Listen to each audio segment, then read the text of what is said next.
A successful U.S. businessman who relocated from China to dominate the import market challenges President Trump at a high-stakes trade summit over crippling tariffs, only to be stunned by Trump's fiery response. The meeting room in Washington, D.C. was packed with tension as President Donald Trump sat at the head of a long polished table during a trade summit addressing the nation's tariff policies. Across from him sat Richard Chen, a prominent U.S. businessman who had moved from China to America decades ago and now ran one of the country's largest import companies, bringing in goods from China. Chen held a document labeled Trade Agreement in his hands, his posture stiff as he prepared to speak. Around the table, other business leaders and trade representatives watched closely, the flags of the US, China, Japan, and other nations lining the wall behind them, signaling the global stakes of the discussion. Trump had called this summit to address the growing unrest over his tariff hikes, and Chen, whose business was hit hard, had requested this meeting to find a solution. Chen spoke first, his voice steady but firm. "Mr. President, your tariffs on Chinese imports are killing my business. I've built my company from the ground up, employing thousands of Americans, but these new trade barriers are making it impossible to keep costs down. I'm here to ask for a fair trade agreement, something that lets businesses like mine survive." Trump leaned forward, pointing directly at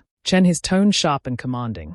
"Richard I, get it, you've got a business to run, but let me tell you something. I'm not here to make life easy for importers. I'm here to make America great again. For too long we've let countries like China take advantage of us. My tariffs are about protecting American workers, not your profit margins." Chen's voice rose, frustration clear in his tone. "Protecting American workers, Mr. President. My company employs American workers, warehouses in Ohio, shipping hubs in Texas, offices in California, but with these tariffs I'm forced to raise prices. My customers are paying more and they're blaming me. You're not just hurting China, you're hurting us right here at home."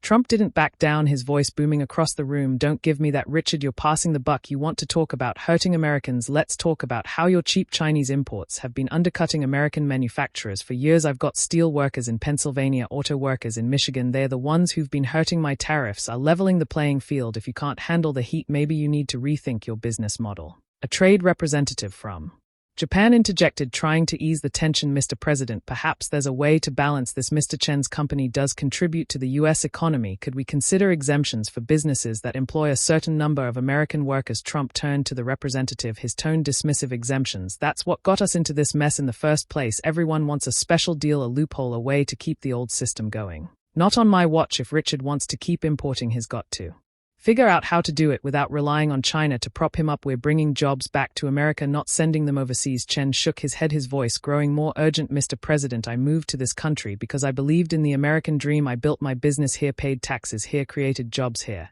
But these tariffs are forcing me to lay off workers. I've already had to cut 500 jobs in the past few months. How is that helping Americans?" Trump's eyes narrowed, his voice steady but forceful. "You want to talk about the American dream? I'm fighting for the American dream of the factory worker who's been out of a job for years because of companies like yours. You're laying off 500 workers. That's tough, I'll give you that. But what about the millions of jobs we've lost to China over the decades? I'm playing the long game, Richard. Sometimes you've got to take a hit to win the war." Another business leader, this one from the tech sector, spoke up. "Mr. President, I understand your goal, but the reality is these tariffs are driving up costs across the board. American families are paying more for everything: clothes, electronics, even food. Isn't there a way to protect our industries without putting this burden on consumers?" Trump turned to the tech leader, his tone unyielding. "Look, I know prices are up. I see the reports, $1,300 more per household, they say. But you know what? That's short-term pain for long-term gain. If we don't stand up to China now, we'll be paying a much bigger price down the road. You want to talk about consumers? I'm thinking about the future of American consumers, the ones who will have jobs, factories, and a strong economy because we didn't back down."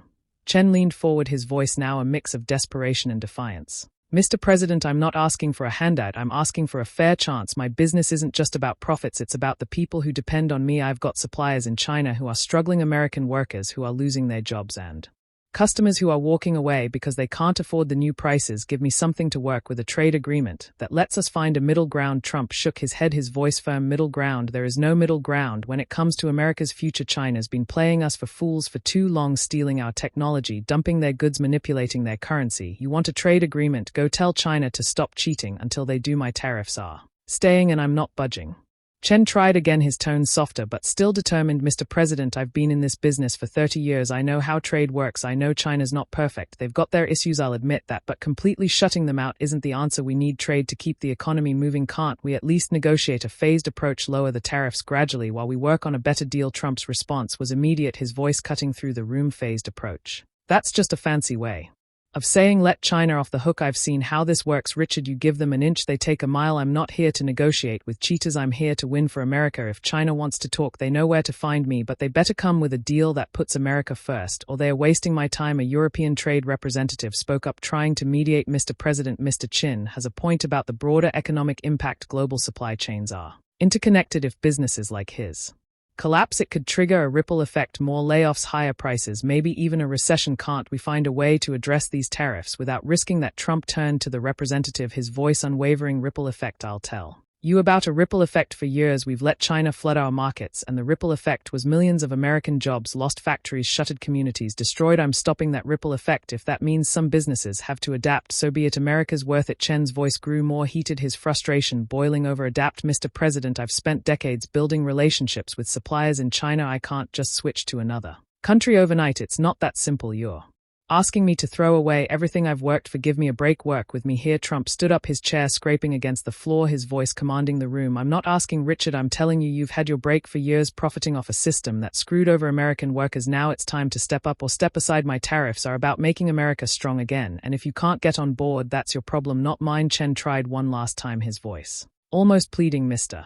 President, I'm an American citizen. I vote, I pay taxes, I employ people. I'm not the enemy here. Can't we at least discuss a temporary relief for businesses like mine while you negotiate with China? I'm not asking for everything, just something to keep my company afloat. Trump's response was sharp, his tone leaving no room for negotiation. Temporary relief? That's a slippery slope, Richard. I give you relief, then every other importer comes knocking. I'm not running a charity, I'm running a country. You want to keep your company afloat? Start looking for suppliers in America, or better yet, start making your goods here. That's the future I'm building.